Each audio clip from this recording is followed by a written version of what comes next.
Welcome, Flat Earth family. How are you doing? It's been a minute since we've had a podcast, just me and you talking, it seems like. We missed last week due to a few circumstances, which I will get to in the podcast. But first, the ordinary business of the podcast.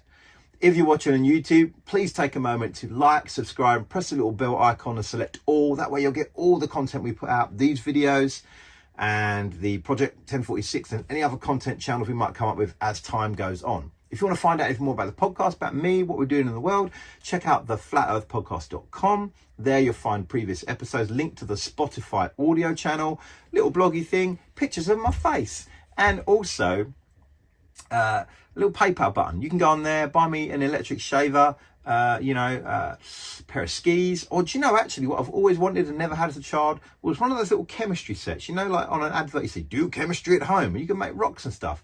Get me one of those. I don't know, whatever you do, whatever you give, if you give at all, you don't have to, will go to improving the channel and also home chemistry. So that all said and done, apologies that I didn't put this podcast up last week. I was hella busy.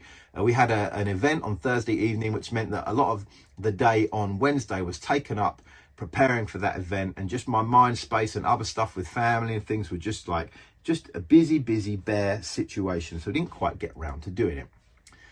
But it was at the event that caused me to not do a podcast last week that has made me want to do a podcast this week, because it got me thinking about some stuff. I'm part of a little group of men that have met for around 9 years now. 6 or 7 of us. Number has fluctuated a bit over the time. We sit round a fire at a friend's house, a campfire and a fire pit, if you like, and we welcome each other. We have a drink, we have some food, maybe a cigar, maybe a little whiskey, and we chat and we kind of share and encourage each other in life. We talk about family, we talk about business, we talk about dreams, we talk about disappointments, we pray for each other. That's been our pattern now for 9 odd years. But a few years ago, we wanted to take that bigger, and that is a band of brothers, we call it. That's Bob, and we wanted to make it bigger. So we came up with this concept of a mob, a mass of brothers, a larger gathering with a lot of the same ingredients. So this Thursday just gone, that's what we did. We ran a mob in a private woods that we've got use of, which I can't tell you. It's an undisclosed location, kind of like a rave. You know, you get the information a couple of hours before, you turn up, and there you go.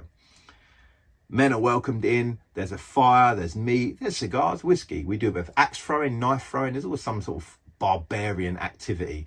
And we just hang out. Maybe someone says a few things, gathers the guys together and welcomes them, but generally it's just hanging out with other guys and trying to be around a masculine environment for a chunk of time. But this particular time we did mob, we did something different, something we'd never done before.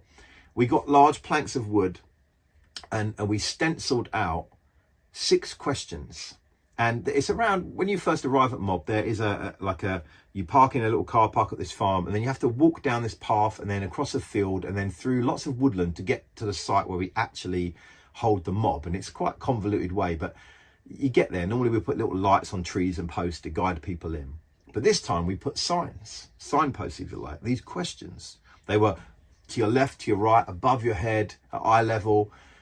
Questions like, what is your most hidden fear? What makes you come alive? Here's a doozy. What is it to be a man?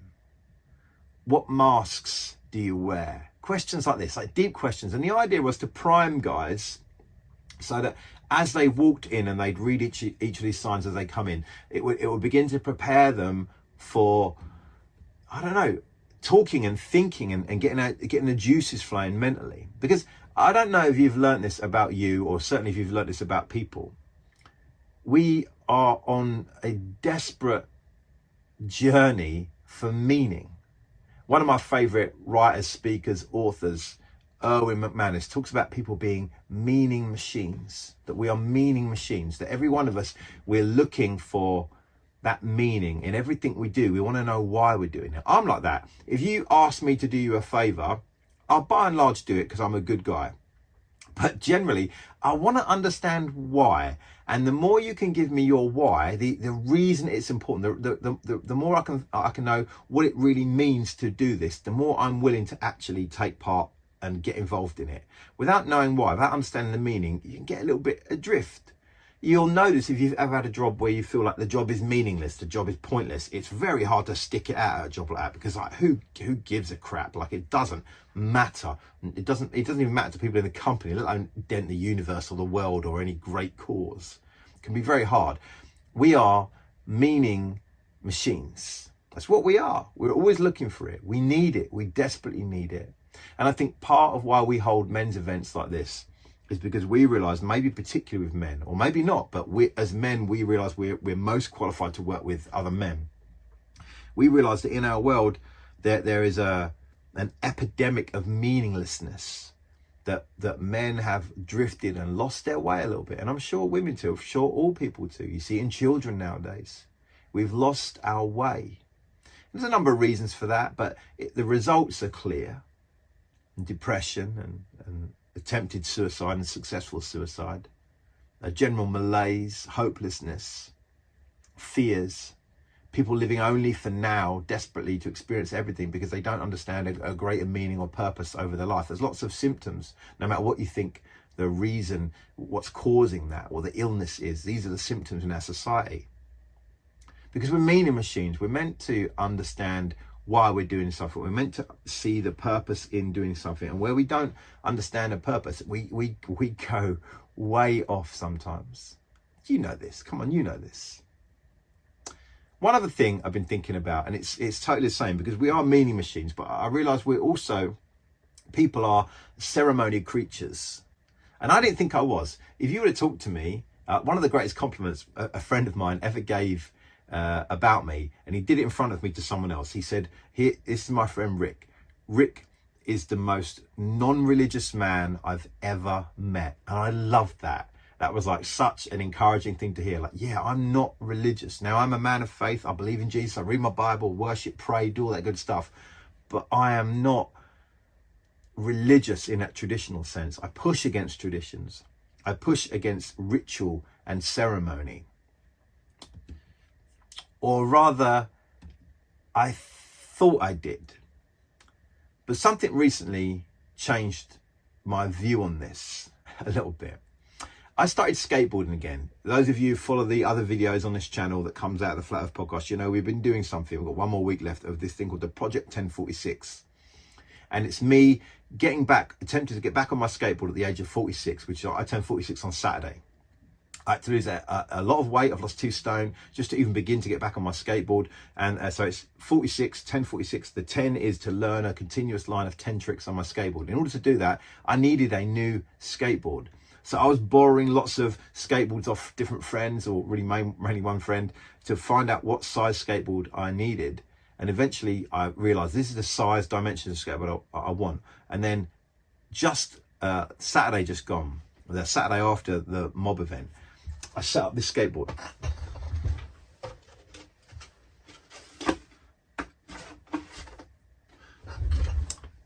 So this is now my skateboard.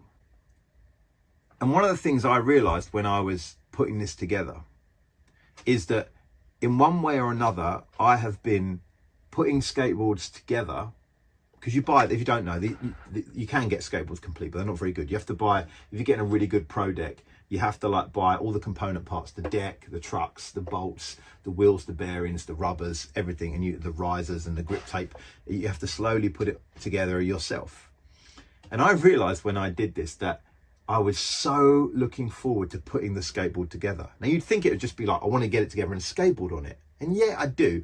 But really more than that, it was a ceremony. It was the ceremony. It was a ritual. And it blew my mind. I just saw it. I was like, oh my gosh, I'm a person of ritual. I'm a ceremony creature.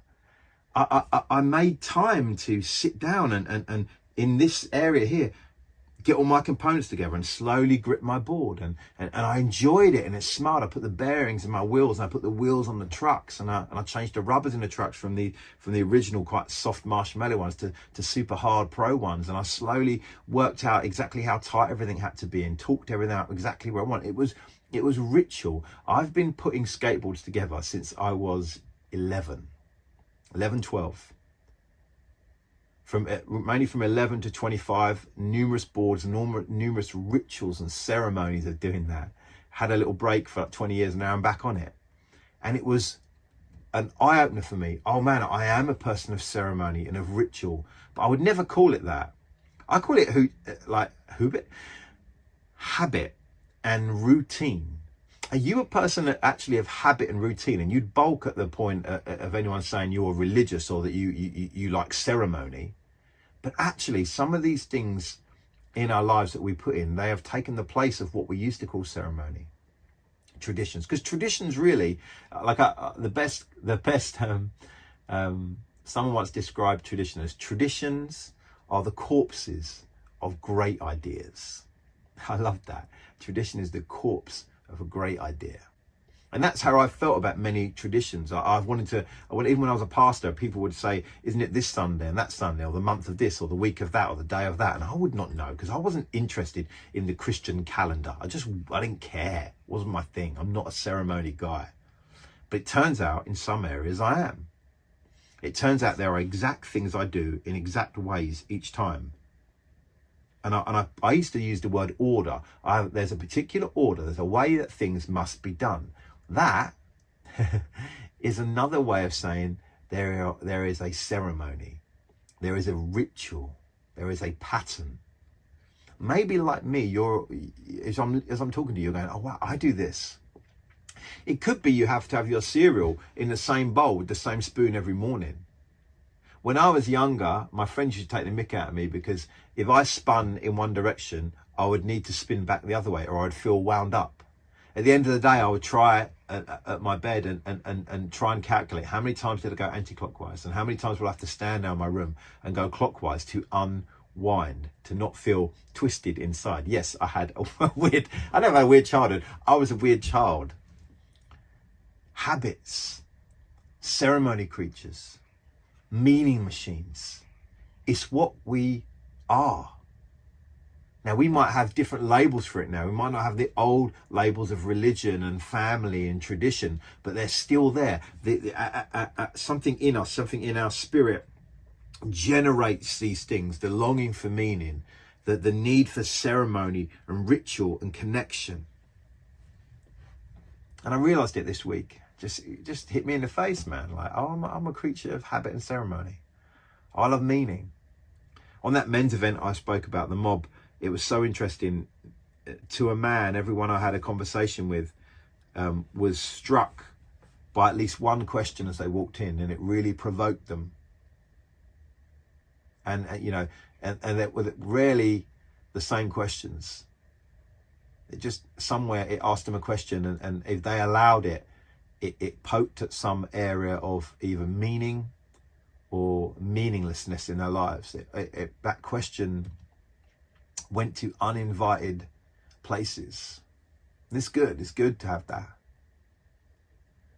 And we're getting better at doing these events, these mobs, and they are becoming, for us, like ceremony, like ritual.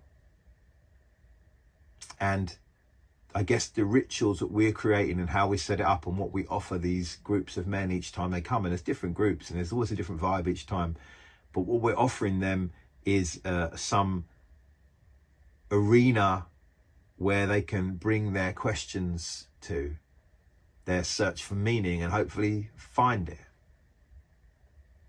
Ceremony done right, traditions done right, I guess, can bring life. And I never realized that. I thought that traditions always brought death. I thought ceremony was always bad.